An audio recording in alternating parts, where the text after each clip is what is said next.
A professional wrestler, sure of himself because of his massive size and good name in the ring, tried a big body slam move on a royal guard in the castle's open area. But one super-quick action from the guard changed everything. It left the wrestler flat on the ground and the watching people totally silent. This is what went down. Before we go on, tell us in the comments where you're seeing this from. Also, subscribe to our channel if you respect the royal guards. The afternoon light made long shadows on Windsor Castle's old stones as Barry the Boulder Bell's huge body filled the way in. At 6'8" inches and 300 pounds of solid muscle, he walked with the risky smoothness of a pro wrestler who'd earned his money by beating others in rings everywhere. "Look at this building," Barry said, his voice having the same mean sound he used to scare people before fights. Just old stones and blokes acting like soldiers. His fancy jogging suit, with his own brand on it, looked wrong next to the castle's old style. Behind him, his fitness coach and 2 other people from his group looked worried. They'd seen that expression on his face before, the one that usually meant someone was going to get hurt. The coach, Steve, stepped forward carefully. "Barry, maybe we should just stay with the other visitors? Normal visitor areas?" Barry stopped him, waving his hand in a way that could have knocked over a smaller boxer. "I go wherever I like, whenever I like. That's what being a 7-time heavyweight winner means." His winner's ring shone in the light as he pointed, its jewels worth more than most people earn in a year. A young mum pulled her kids back as Barry pushed past, his size making a shadow over their camera as they tried to take pictures. The kids' eyes were big with a mix of worry and knowing. They'd seen him on the telly, throwing people about like toys, breaking bones and spirits just the same. "You see that bloke?"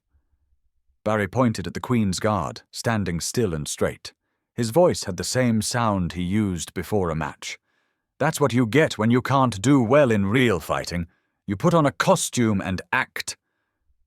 A group of older visitors said things quietly, not happy, but Barry's size stopped any direct arguments. He had a name, the man who'd been stopped from 3 wrestling groups for going too far, for changing pretend fights into real ones. "Boss," Steve tried again, "the palace has clear rules about—" "Rules?" Barry's laugh was as rough as his best move. "Rules are for those who can't break them." He moved his shoulders, the action going through muscles made strong by years of pro fighting. His eyes were fixed on the guard, like a hunter, seeing not a hard-working soldier, but another possible victim for his special type of fun. A couple of old soldiers near the palace wall saw the meaning in Barry's look. They'd seen that look before, in areas where fighting wasn't planned or kept in by ring ropes.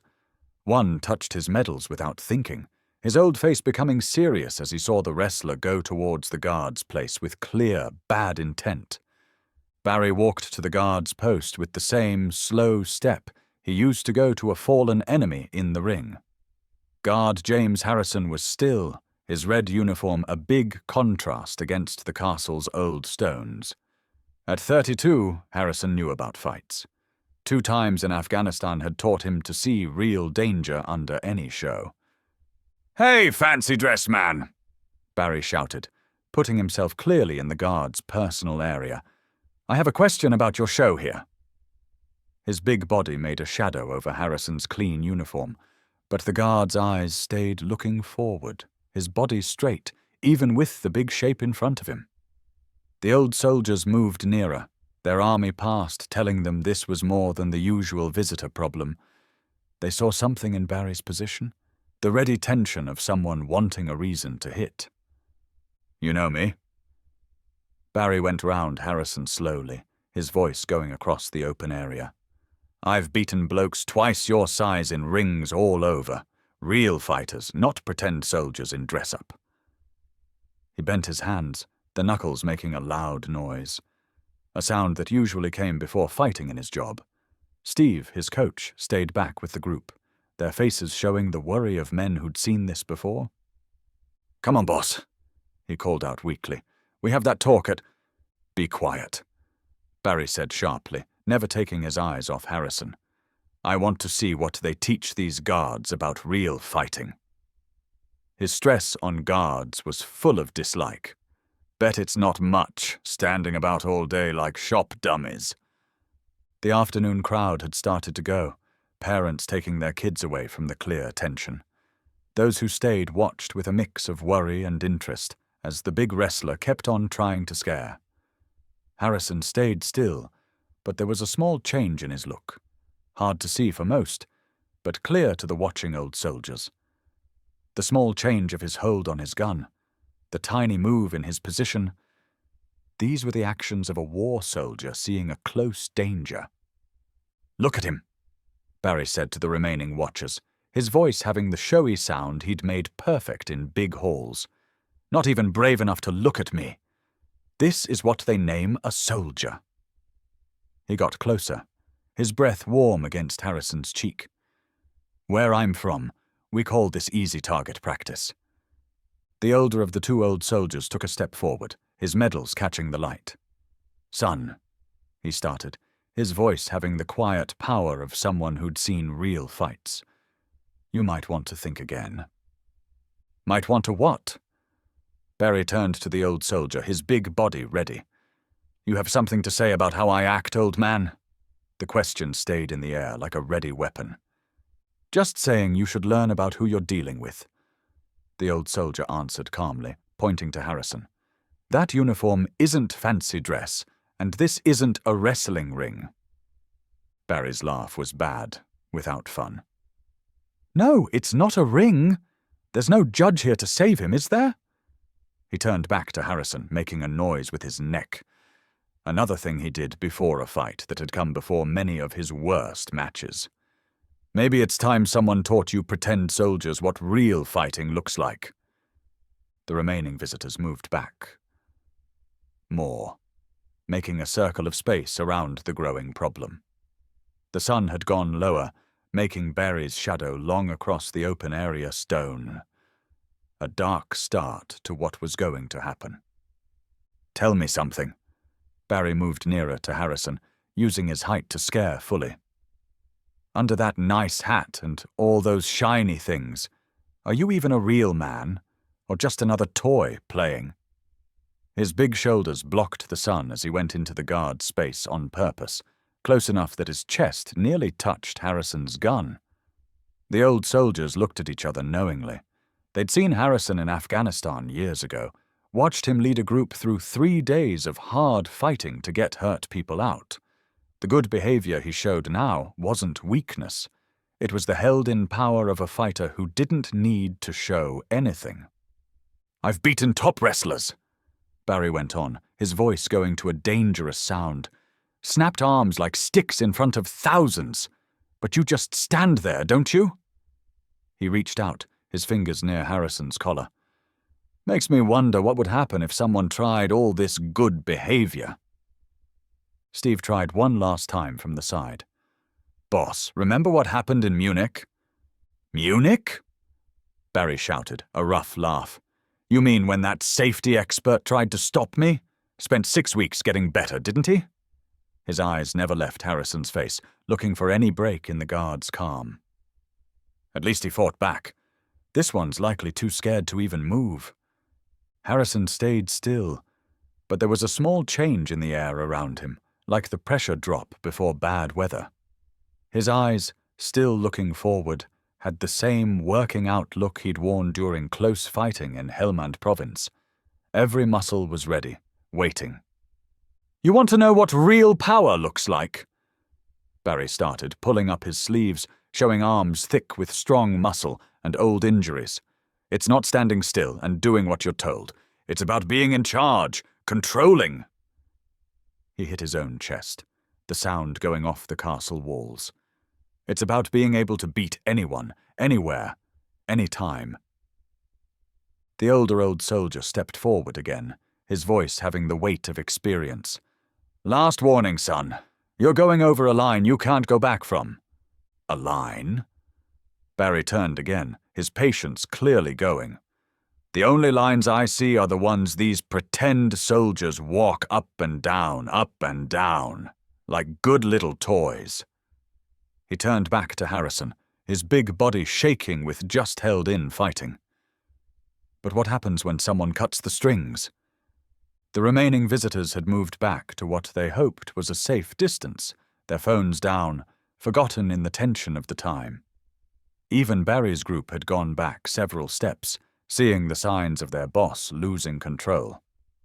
"I'll tell you what really annoys me," Barry went on, starting to jump lightly on his toes, something he did before a fight that had come before some of his worst matches. "It's that you likely think you're better than me, standing here with your medals and your old ways." He said the last word like a bad word. "But in the real world, in real fighting, you wouldn't last 30 seconds. Harrison's hold on his gun changed a tiny bit, a move so small most wouldn't see, but to the old soldiers watching, it said a lot. They saw the small change in balance, the almost not there tightening of muscles. This wasn't the worried act of someone scared. It was the planned action of a war soldier reading his enemy. "Maybe it's time for a show," Barry said, his voice having the same dangerous sound he used to scare people before a match. "Show everyone here what happens when your loved good behavior meets real strength." He started going round Harrison again, each step getting him closer, like a hunter closing its circle around its target. The sun went behind a cloud, making the open area suddenly dark. In that time of less light, something changed in Barry's look, the last bits of holding back clearly breaking. His hands made fists the size of small meat pieces, his shoulders getting ready with dangerous intent. "Time to wake up, soldier boy," he growled, the words just heard over his own heartbeat. "Let's see how well that uniform keeps you from real life." "Ladies and gentlemen," Barry's voice boomed across the open area with well-practiced show, his arms out wide like he was talking to a full hall. "You're going to see something great. The time someone at last shows these guards for what they really are." The setting sun made the castle walls deep orange, making hard shadows that seemed to stress the wrestler's big shape. He'd taken off his jogging suit top, now his no-sleeve shirt showing arms as thick as tree parts, each muscle clear from years of fighting, both planned and real. "See, in my world," Barry went on, moving his shoulders in readiness, "we tell the real fighters from the fakes. And what I'm looking at," he pointed with dislike at Harrison, "that's what fake means." The old soldier with the medals stepped forward one last time. "Son, that man's not what you think. I was with him in—" "Was with him?" Barry stopped him, waving his hand. "Let me tell you about being there. I've given broken bones in every big hall worldwide, made winners give up, made hard men cry, sent would-be heroes out on stretchers." His voice went to a dangerous growl. "That's real being there." Harrison stayed still, but his stillness had taken on a different feel, like a pulled bow at full tension, waiting to be let go. His eyes, still looking forward, had the focus of a man who'd faced worse dangers in darker places than this sun-filled open area. "You know what your trouble is?" Barry moved nearer, his shadow now covering Harrison completely. "You've believed your own story. Think standing still makes you strong. Think that uniform makes you special." He made a noise with his knuckles, the sound sharp as gunshots in the tense air. "Time for a lesson." Steve tried one final, hopeless try from the side. "Boss, remember what your lawyer said about public problems?" "Be quiet!" Barry shouted, his patience at last breaking. "I'm tired of this show. Tired of watching these fakes walking about acting like soldiers while real fighters like me do the real work." He turned back to Harrison, his voice going to a dangerous whisper. "Time to show everyone what happens when the act meets real life." The remaining visitors had pushed themselves against the open area walls, making a sort of arena. The old soldiers stood their ground, their faces set in serious lines as they watched Barry start the same warm-up that had come before some of his worst matches. "Let me show you," Barry said, jumping on the balls of his feet now. "In about 30 seconds, I'm going to take this pretend soldier, going to lift him up, uniform, gun, silly hat and all, and show him to gravity." He copied the move, his big arms flexing. They name it the boulder drop. Usually ends jobs. Harrison's breathing stayed steady, measured. Years of war experience had taught him to read people, not just their moves but their plans. Every small change in Barry's position, every twitch of muscle, told a story of coming fighting. "The best bit," Barry went on, his voice having the same sound he used for talks before a match. "When I'm done, when he's lying there trying to remember his own name, everyone here will at last understand something." He pointed at the watching crowd. "All this whole guard thing, it's just an act, and I'm going to end the show." The sun came out from behind the clouds, catching Harrison's medals earned not in planned fights, but in the bad reality of war. For a tiny bit of a second, their shine seemed to catch Barry's eye, making him stop. But then his face became hard, any bit of doubt changed by pure, mean intent. "Last chance, soldier boy," Barry growled, moving into his starting place. "Walk away now, say it's all pretend, and maybe I let you keep your pride. If not..." He left the danger hanging, his big body ready like a spring about to go. The old soldiers saw what was coming. They'd seen that look before, not in wrestling rings, but in war areas where the fighting was neither planned nor held in. One touched his service medals again, a sign of remembering for fights past and the one about to happen. "Have it your way, then," Barry said, his voice dropping to a whisper as he made his final move. The courtyard fell very silent, apart from the sounds of wind. In this moment of tension, with Barry's muscles prepared to strike, Harrison's eyes moved to meet the wrestler's. This would be the only thing he would do to pre-warn him. Barry moved with massive force, reaching for Harrison. "Time to fly!" His hands, toughened from years of ring work, found nothing, Harrison spinning with skill and efficiency. His action so smooth it felt like the large man had simply missed. "Stay still!" Barry shouted, angry, turning for another go. His fingers touched Harrison's uniform before finding himself off balance, his movement being used against him. Harrison's counter was all about the skills he had learned. His rifle a tool, not a burden, he deflected Barry's attempts with the precision he was famous for. "You little..." Barry's words were cut short as he charged, 300 pounds behind him. He'd used this to floor opponents, sending some to Andy. But this wasn't the ring, and Harrison was not bound by wrestling's rules. Harrison stepped inside Barry's reach. A barely visible shift of weight and balance, and Barry's momentum became his downfall. The courtyard rang with Barry's shock as his feet left the ground, Harrison using military-trained methods. For a moment, the wrestler was airborne, disbelief replacing rage. "That's not on!" Barry's anger was cut short as he hit the stones. The impact took his breath away, a precise and effective takedown. But Barry had earned his reputation by staying upright, and with speed belying his bulk, rolled to his feet, pure fury on his face. "I'll kill you!" he roared, launching at Harrison. Here was the difference between staged fights and army smarts. Harrison's movements were tight, designed to control, not show off.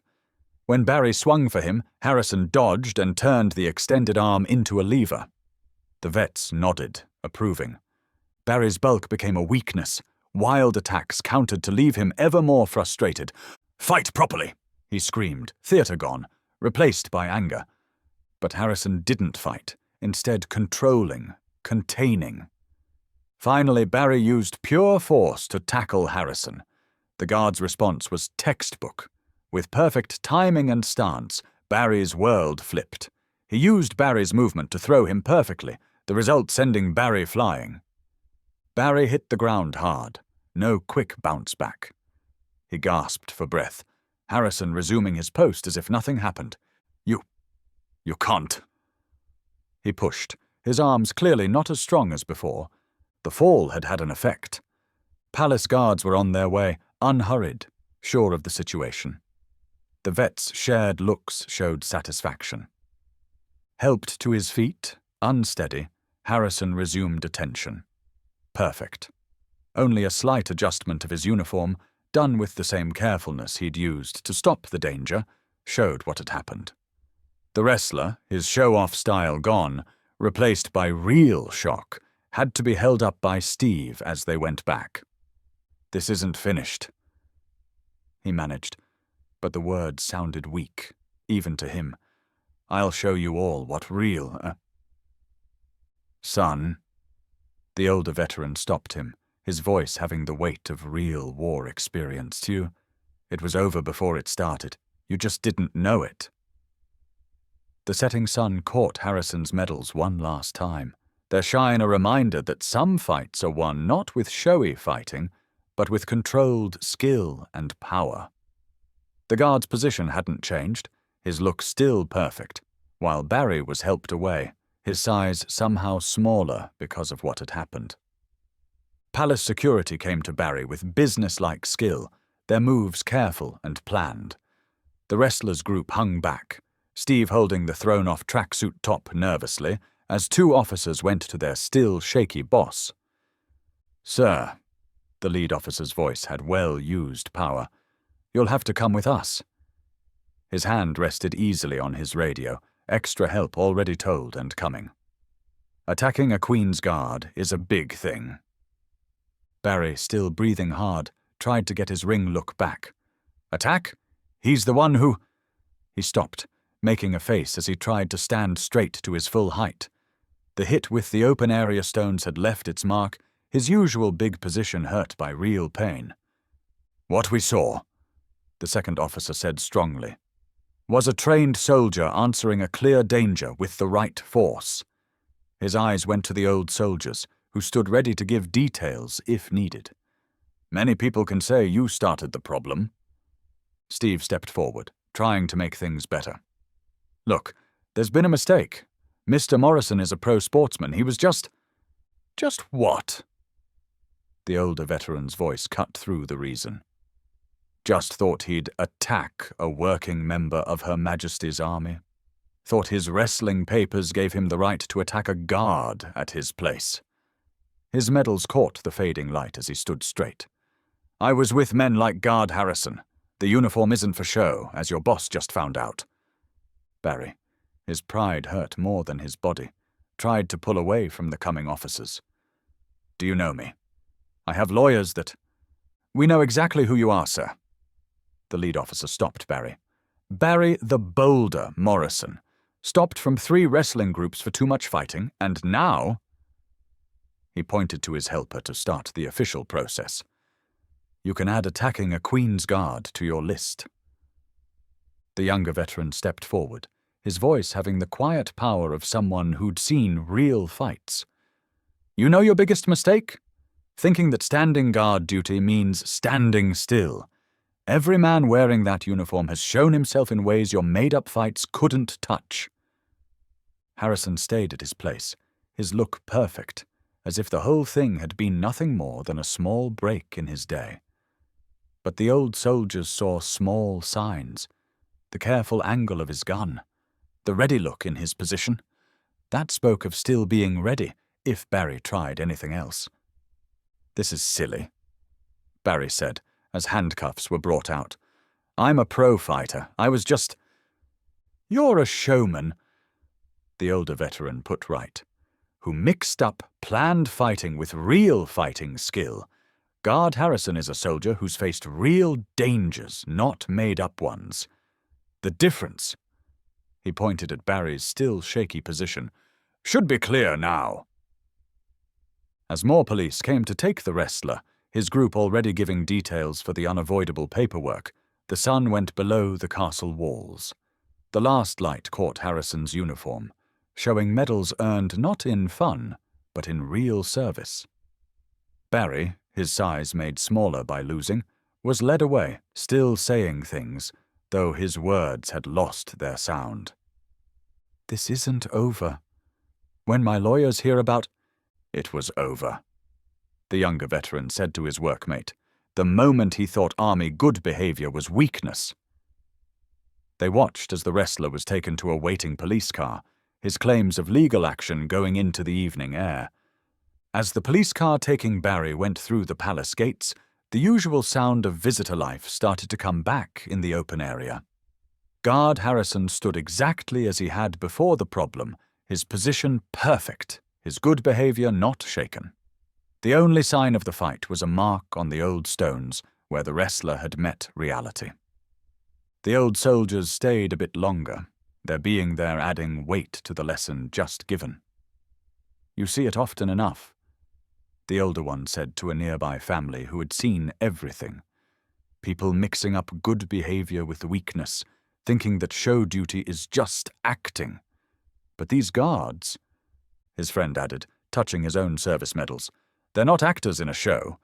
Every man wearing this uniform has shown himself where it matters, not in rings or made-up fights, but in real fighting times where lives are at risk." Harrison's strong position said a lot about the real meaning of strength, not the showy, mean show of being in charge that Barry had tried, but the controlled power of someone who knows exactly what they can do and sees no need to show it to anyone. The setting sun made long shadows across the open area, but Harrison's shadow stayed straight and true. A living reminder that some old ways last not because they're hard, but because they show lasting values, good behavior, duty, and the quiet strength that comes from serving something bigger than yourself. As darkness came over Windsor Castle, the thing would be written in official reports and police words, but the real record was written in the understanding of those who saw it. A clear show that true power isn't found in being able to force your will on others, but in the good behavior to stand strong in your duty, not moving until action is needed. What does this meeting teach us about the difference between real strength and just show? When Barry Morrison brought his wrestling ring boldness to Windsor Castle, he learned a lesson about the real meaning of power, one that had nothing to do with size, strength, or made-up wins. Maybe the most telling time wasn't the takedown itself, but what came after. Guard Harrison going back to his place with the same strong, good behavior he'd shown before. No party, no showing off, no need to show anything. Just the quiet carrying on of duty that has marked the Queen's Guard for a long time. Think about it. How often do we mix quietness for weakness? How many times do we not see that true strength often stands quietest, ready but not moving, until duty asks for action? Tell us in the comments below. And if this story was good for you, like this video, join our channel, and press the bell so you never miss a new one. Until next time, remember, the best strength often lives in quiet readiness, held up by beliefs and strong will. We'll see you in the next story.